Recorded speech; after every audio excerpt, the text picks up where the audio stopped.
Hello everyone, welcome back to our channel Benchmark Studies. आज हम discuss करने वाले हैं प्रायोरिटी सेक्टर लैंडिंग के बारे में। तो जो इस चैनल पे नए हैं उनको मैं बता देना चाहता हूं कि हम आरआरबी पीओ के लिए एक इंटरव्यू सीरीज हमने स्टार्ट कर रखी है। उसका लिंक, प्लेलिस्ट का लिंक आपको वीडियो के एंड में मिल जाएगा। और इस चैनल की पीडीएफ के लिए आप हमारा टेलीग्राम ग्रुप ज्वाइन कर सकते हैं, उसका लिंक आपको हम डिस्क्रिप्शन बॉक्स में दे देंगे। तो चलिए स्टार्ट करते हैं हम। तो यहाँ पे हम आज पढ़ेंगे प्रायोरिटी सेक्टर लैंडिंग के बारे में। तो पहला ही क्वेश्चन ये है कि what is priority sector lending. ठीक है, तो उससे पहले हम ये जान लेते हैं कि प्रायोरिटी सेक्टर होता क्या है। तो देखिए, गवर्नमेंट ऑफ इंडिया और आरबीआई के अनुसार वो सेक्टर जो एक कंट्री की बेसिक डेवलपमेंट में काफी ज्यादा इम्पैक्ट करते हैं, ठीक है, जो जिसपे हमारी कंट्री की बेसिक नीड्स बहुत ज्यादा डिपेंड करती हैं, उन सेक्टर्स को हमने कैटेगराइज किया है प्रायोरिटी सेक्टर में। ठीक है, तो प्रायोरिटी सेक्टर लैंडिंग का मतलब क्या हो गया? जब हम उन प्रायोरिटी सेक्टर में लोन्स इन्वेस्ट करते हैं, ठीक है, उनको लैंडिंग देते हैं हम, तो उसका मतलब क्या हुआ? Priority sector lending. ठीक है, तो यहाँ पे आपसे एक क्वेश्चन बहुत अच्छा पूछा जा सकता है कि इसकी नीड क्यों थी, कि प्रायोरिटी सेक्टर लैंडिंग की नीड क्यों बनी। ठीक है, तो देखिए, स्टार्टिंग टाइम्स में क्या होता था कि बैंक्स जो है वो गांव में जाके इतना काम करना पसंद नहीं करते थे। ठीक है, और वो अपने प्रॉफिट की तरफ ज्यादा सोचते थे कि जहां से उनको प्रॉफिट मिलेगा लोन भी उनको देंगे। तो उससे क्या हो रहा था कि हमारे जो कुछ सेक्टर्स थे उनको लोन मिल नहीं पा रहा था। ठीक है, तो वहां पे पूरी प्रॉपर डिस्ट्रीब्यूशन ऑफ लोन्स हो नहीं रहा था। तो उसलिए गवर्नमेंट ऑफ इंडिया ने डिसाइड क्या किया कि हम कुछ सेक्टर्स बनाएंगे, उनको नाम देंगे प्रायोरिटी सेक्टर, और उसमें बैंक को लोन देना ही पड़ेगा। ठीक है, नहीं देंगे तो उनको पेनल्टी लगेगी। वो हम आगे डिस्कस करेंगे कितनी पेनल्टी और कितना टारगेट है। तो जरूरत इसकी क्यों थी? ताकि हमारा डिस्ट्रीब्यूशन ऑफ लोन्स जो है वो इक्वली हो। ठीक है, हर डिपार्टमेंट में, हर सेक्टर में हमें लोन मिल सके। ठीक है, तो इसलिए हमारे को इसकी नीड बनी। तो थोड़ा हम इसका बैकग्राउंड देख लेते हैं कि बैकग्राउंड ऑफ पीएसएल क्या है, हमारा प्रायोरिटी सेक्टर लैंडिंग। तो देखिए, 1972 में हम नेशनल क्रेडिट काउंसिल था, उसने एक सजेशन दिया कि जो कमर्शियल बैंक्स है, जैसे हमारे एसबीआई, पीएनबी वगैरह बैंक्स हैं, उनको अपना 33.3%, मतलब 33.33, जिसको 1/3 भी बोलते हैं हम, तो उतना अपना टोटल लोन का परसेंटेज पीएसएल में देना पड़ेगा। ठीक है, पीएसएल मतलब अपना प्रायोरिटी सेक्टर लैंडिंग में। पर ये जो था 33.33%, ये बढ़ के फिर 40% हो गया। किसकी रिकमेंडेशन पे? कृष्ण स्वामी कमेटी की रिकमेंडेशन पे। ठीक है, तो ये हमारा थोड़ा बैकग्राउंड था। अब हम डिस्कस करते हैं इसकी कैटेगरीज क्या क्या है। तो ये हमारी 8 कैटेगरीज हैं। ठीक है, इनको आप याद कर लीजिएगा। और सबसे इंपॉर्टेंट ये वाली है, स्टार्टअप्स वाली। ठीक है, ये नई कैटेगरी है, ये 2020 में आरबीआई ने इंट्रोड्यूस की है इसमें पीएसएल में। ठीक है, कि अब से स्टार्टअप्स को भी पीएसएल कैटेगरी में डाला जाएगा, प्रायोरिटी सेक्टर लैंडिंग में।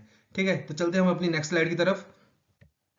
तो ये देखिए, यहाँ पे आपको टारगेट्स दिए गए हैं कि जो हमारे बैंक्स हैं उनको कैटेगराइज किया हुआ है डिफरेंट पार्ट में, और उनका कितना कितना पीएसएल बनता है, और पीएसएल में भी अंडर उनको हर कैटेगरी को कितना कितना परसेंटेज लोन देना पड़ेगा। ठीक है, तो ये आप जब पीडीएफ डाउनलोड करेगा तो इसको पढ़ लीजिएगा। बाकी मैं इसको इंडिविजुअली अलग अलग स्लाइड में समझाऊंगा। तो चलते हैं हम अपनी नेक्स्ट स्लाइड की तरफ। देखिए, पहले बात करते हैं हम कमर्शियल बैंक्स और फॉरेन बैंक्स, जिनकी 20 और 20 से ज्यादा ब्रांचेस है इंडिया में। ठीक है, तो यहाँ पे होता क्या है, जो आपका एएनबीसी होता है। ठीक है, अब एएनबीसी क्या होता है आपका? एएनबीसी, ठीक है, एएनबीसी का मतलब होता है आपका एनुअल रख लो या एडजस्टेड रख लो। ठीक है, एनुअल या एडजस्टेड नेट बैंक क्रेडिट। ठीक है, ये इसकी फुल फॉर्म है।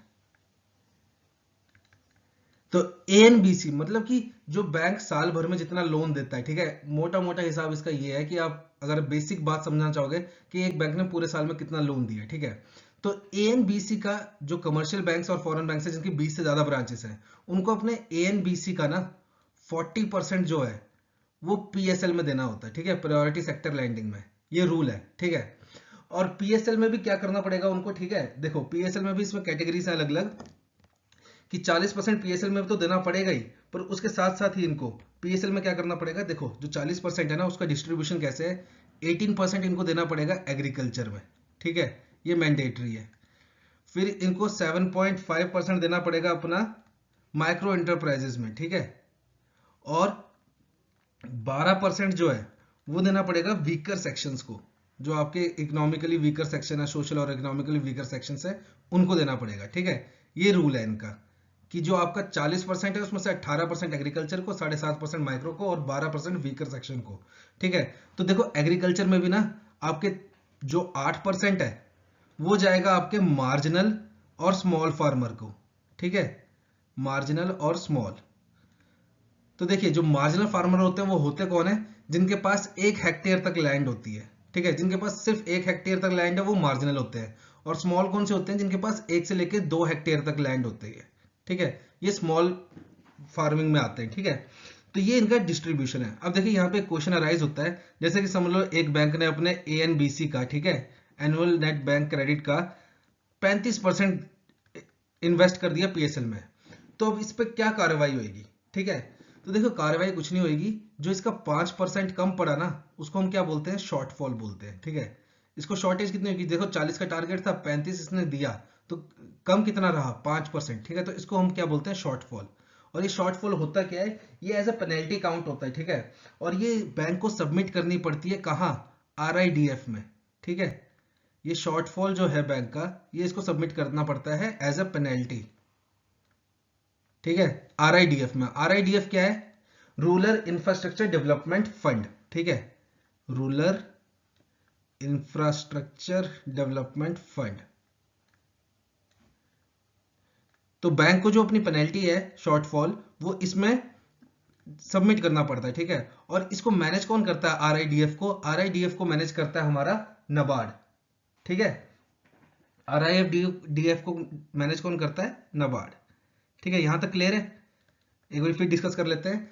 जो हमारे बैंक्स हैं, कमर्शियल बैंक्स और फॉरेन बैंक्स, जिनकी 20 से ज्यादा ब्रांचेस है इंडिया में, वो अपना ANBC, एनुअल बोल लो या एडजस्टेड बोल लो, नेट बैंक क्रेडिट, क्या होता है इसका मतलब? इसका मतलब ये होता है, जो एक बैंक ने पूरे साल में लोन दिए हैं, ठीक है, उसका 40% उसको इन्वेस्ट करना पड़ेगा PSL में। ठीक है, और PSL में भी क्या है? 18% उसको देना पड़ेगा एग्रीकल्चर में, 7.5% माइक्रो में, 12% वीकर सेक्शन में, ये कंपलसरी है। ठीक है, और एग्रीकल्चर में भी 8% मार्जिनल को और स्मॉल को। मार्जिनल फार्मर कौन से होते हैं? जिनके पास 1 हेक्टेयर तक लैंड है। और स्मॉल फार्मर कौन से होते हैं? जिनके पास 1 से 2 हेक्टेयर तक लैंड है। ठीक है, अब कोई बैंक अगर अपना ANBC annual net bank credit का 35% ही दे पाता है लोन, ठीक है, PSL में, तो उसको क्या होगा? 5% का हो जाएगा वो शॉर्टफॉल। और शॉर्टफॉल एज अ ट्रीट होगा पेनल्टी, जो उसको जमा करनी पड़ेगी RIDF में। RIDF है हमारा रूरल इंफ्रास्ट्रक्चर डेवलपमेंट फंड, और ये मैनेज कौन करता है? NABARD। ठीक है, यहां तक क्लियर है? तो चलते हैं हम नेक्स्ट स्लाइड में। अब यहाँ पे बात करते हैं वो फॉरेन बैंक्स जिनकी 20 से कम ब्रांचेस है। ठीक है, तो देखिए ये जो फॉरेन बैंक्स है जिनकी 20 से कम ब्रांचेस है, इनके पास सिर्फ एक ही टारगेट होता है। वो क्या? जो अपना ANBC है, ठीक है, एनुअल नेट बैंक क्रेडिट, उसका 32%, ठीक है, इनको PSL में इन्वेस्ट करना होता है। इसके आगे इनके पास कोई कंडीशन नहीं है कि 18% यहां करो, 20% यहां करो, उसमें कोई कंडीशन नहीं है। बस इनको अपना 32% जो है प्रायोरिटी सेक्टर लैंडिंग में इन्वेस्ट करना होता है। ठीक है, अब देखिए यहां पे भी एक कंडीशन ये आती है कि समझो अगर इन्होंने अपना ANBC का, अगर इन्होंने सिर्फ अपना 30% इन्वेस्ट किया, तो क्या होगा? 2% का क्या हो जाएगा? शॉर्टफॉल। ये पता है हमें। ठीक है, पर यहाँ पे कंडीशन थोड़ी डिफरेंट है। जो इनका ये शॉर्टफॉल है, ये पेनल्टी जो है, ये सबमिट कहाँ होगी? ये सबमिट होगी आपकी SIDF में। ठीक है, SIDF क्या होता है आपका? Small industrial development fund. ठीक है, स्मॉल इंडस्ट्रीज डेवलपमेंट फंड। ठीक है, और इसको कौन मैनेज करता है? इसको मैनेज करता है हमारा SIDBI।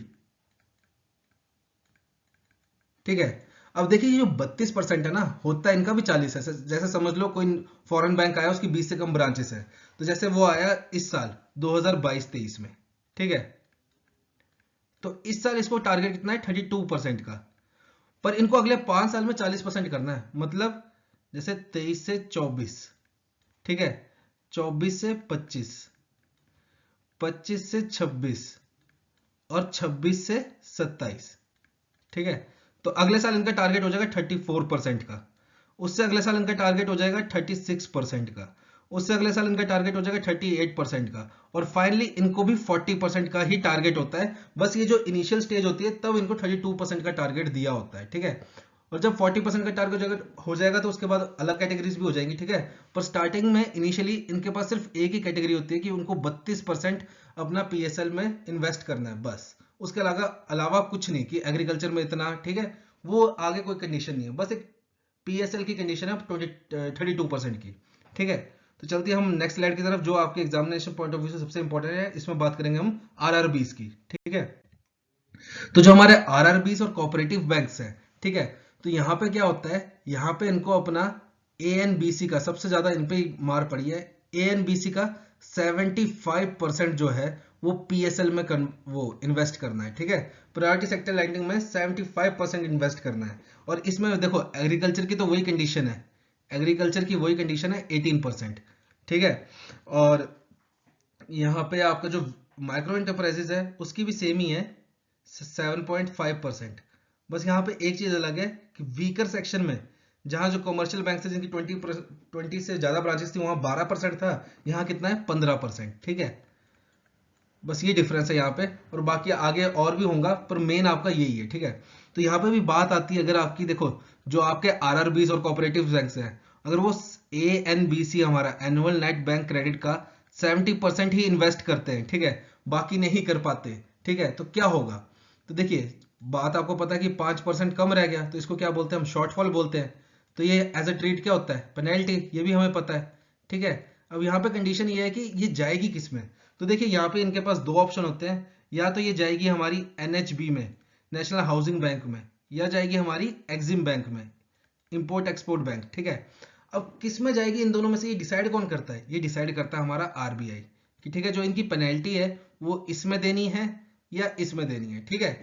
तो ये हमारा आरआरबीज का है कि उनको देखो 75% अपना annual net bank credit maintain करना पड़ता है पीएसएल में, और फिर एग्रीकल्चर में 18%, माइक्रो में 7.5%, और वीकर सेक्शन में इसमें अलग है, इसमें 15% है, ठीक है।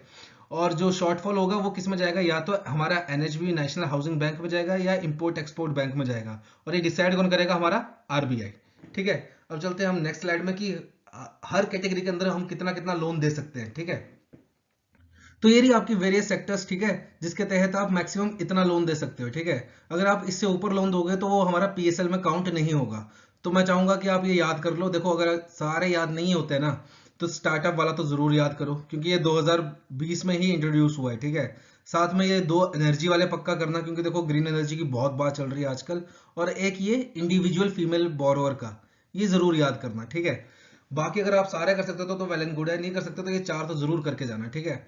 और अब लास्ट बात कर लेते हैं हम डिस्ट्रिक्ट वाइज पीएसएल नॉर्म्स की, ठीक है। तो देखो जो फाइनेंशियल ईयर 2022 है उसके हिसाब से जो हमारी डिस्ट्रिक्ट्स है आरबीआई ने उसको दो कैटेगरी में बांटा है, एक लो क्रेडिट फ्लो वाली, एक हाई क्रेडिट फ्लो वाली, ठीक है। तो लो क्रेडिट फ्लो वाली डिस्ट्रिक्ट्स कौन सी हैं, जिसमें पर कैपिटा पीएसएल जो है वो 6000 से कम है, और हाई क्रेडिट वाली कौन सी है, जिसमें पर कैपिटा पीएसएल जो है वो 25000 से ज्यादा है। तो उनको वेटेज भी अलग अलग दी गई है, देखो यहाँ पे 125% वेटेज दी गई है, इसमें 90% दी है।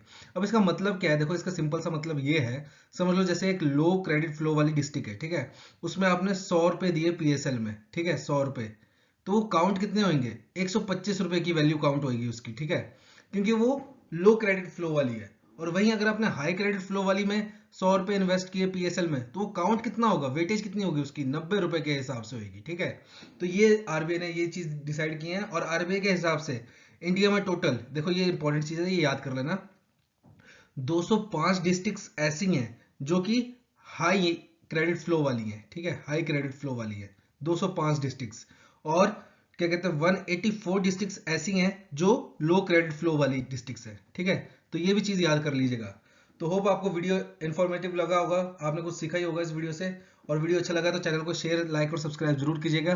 Till then have a nice day.